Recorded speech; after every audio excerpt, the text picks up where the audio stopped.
Welcome to This Week in Taiwan. I'm Iris Xu. Every Saturday, we break down the biggest stories making headlines across the country. From politics and policy to culture and the unexpected. Whether you are tuning in from Taipei or halfway around the world, we've got you covered with what you need to know to stay in the loop.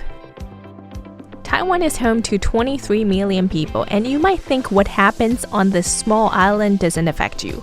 But in reality, it is quite the contrary. From geopolitics to global supply chains, Taiwan is more connected to your life than you might expect. So let's get into this week's news and see just how interconnected we really are.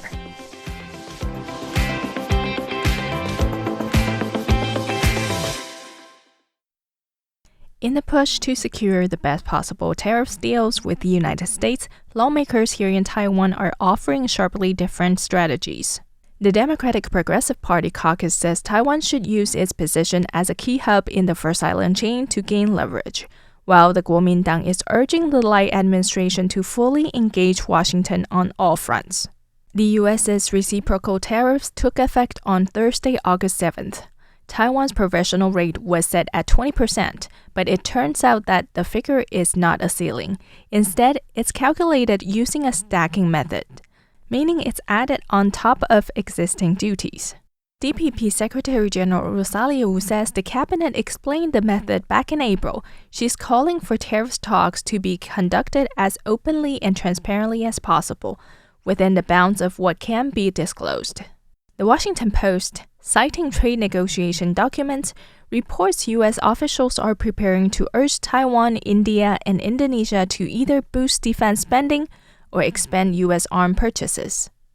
Wu says with President Donald Trump now linking trade to security, Taiwan should use its strategic importance to secure better terms and bolster its role in Indo-Pacific peace and defense. KMT legislator Ge Rujun points out that Japan successfully renegotiated after learning its tariffs would be stacked, eventually winning an exemption. He says Taiwan should follow that example, adding that the country's AI capabilities, manufacturing strength, and role in non-China supply chains are powerful bargaining chips. Ge also wants opposition parties and industry leaders brought into the talks to help secure the best outcome.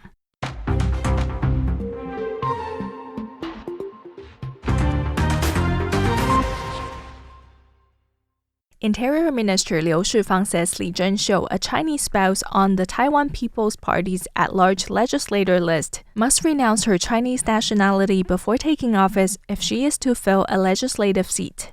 On Sunday, the DPP held its party congress and voted to keep its so-called two-year clause, which requires at-large legislators to step down halfway through their four-year term and to be replaced by others on the party list.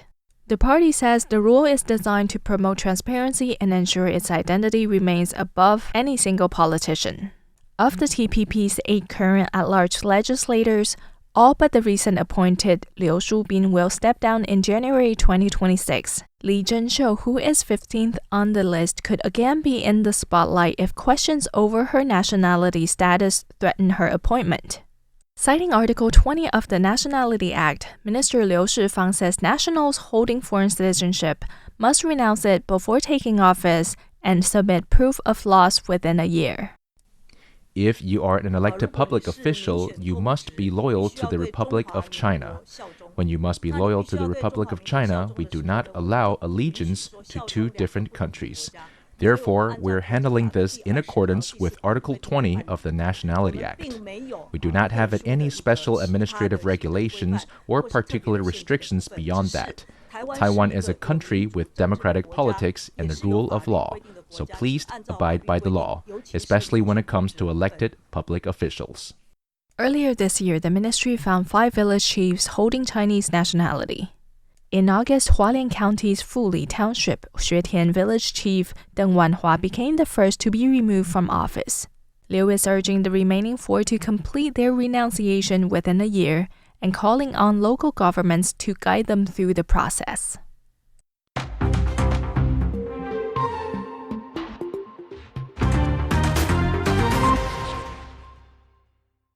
U.S. Senator Lindsey Graham is warning that the outcome of this week's U.S. Russia summit could have major consequences for Taiwan. U.S. President Donald Trump and Russian President Vladimir Putin are set to meet on August 15th. Speaking on NBC's Meet the Press, Graham said that if Trump's Ukraine peace deal rewards Putin too generously, it could embolden China. And in his words, "There goes Taiwan." He stressed that any engagement must include security guarantees for Ukraine to ensure 2022 doesn't happen again. Taiwan's Ministry of National Defense has called it a hypothetical scenario, but says the armed forces remain ready for any contingency. Deputy Defense Minister Alex Bo told lawmakers on Tuesday that since talks are still ongoing, the ministry will stick to its principle of preparing for war without seeking it, and that the stronger Taiwanese defenses are, the less likely an adversary will be to act. Bo also addressed a string of recent Air Force disciplinary issues, from Dongsha garrison personnel drinking on duty to male-female service members cohabiting to a pilot leaking details of a presidential aircraft mission. Bo, himself a former Air Force officer, said the branch has completed a full review, will tighten management and improve control over sensitive information. On a separate note, Bo confirmed that Taiwan's 2026 defense budget will follow President Lai Ching-te's guidance and raise spending above 3% of GDP through a special budget, in line with a Washington Post report that the U.S. plans to urge Taiwan and others to boost defense spending.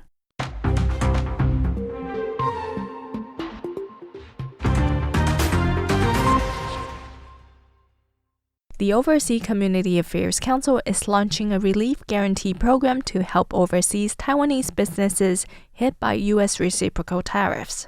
Overseas Credit Guarantee Fund chairperson Rebecca Lin says the fund, under OCAC's guidance, has run similar relief efforts in the past, from Japan's 2011 earthquake to unrest in Africa. And its largest program to date was during COVID-19, when it processed nearly 500 cases and provided $142 million in financing.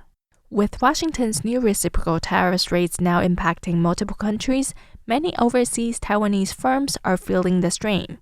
Under the program, companies in which Taiwanese nationals or overseas compatriot hold more than 50% of shares can apply for loan guarantees covering up to 90% of the loan amount, capped at $300,000.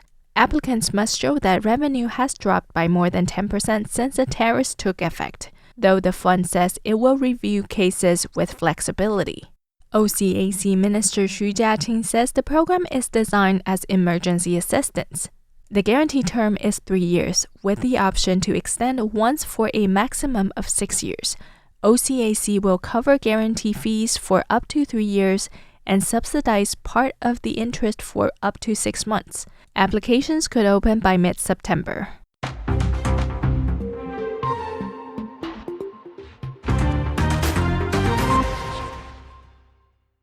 The Wall Street Journal says Nvidia CEO Jensen Huang is now a high-profile player in both Washington and Beijing, thanks to his success in securing U.S. approval to export the H20 chips to China and winning tariffs exemptions for semiconductor firms building plants in the U.S. With U.S. President Donald Trump's second term dominated by China hawks, Huang, who was once low-profile in Washington, has stepped up his lobbying. According to the report, he attended a dinner at Mar-a-Lago in April telling Trump that selling chips to China would not compromise U.S. national security, while pledging a $500 billion investment in AI plants and supercomputing facilities in the U.S. Last month, the Trump administration reversed course to allow Nvidia to sell the H20, an artificial intelligence chip designed to meet export control rules, to China. At a White House meeting just last week, Trump proposed that 20% of H20 sales revenue from China go to the federal government. Huang countered with 15%. During that meeting, Huang also showed a chart warning that tariffs could undermine U.S. chip production goals and pushed for relief for the industry. Soon after, Trump announced that chip makers with U.S. plants would be exempt from the 100% semiconductor import tariff. China responded by lifting restrictions on certain U.S. software companies, suspending a regulatory action against Nvidia, and signaling it hopes Huang to continue lobbying Washington for looser export controls. Today, with Nvidia's market value toppling $4 trillion, Huang is a sought-after figure in both capitals.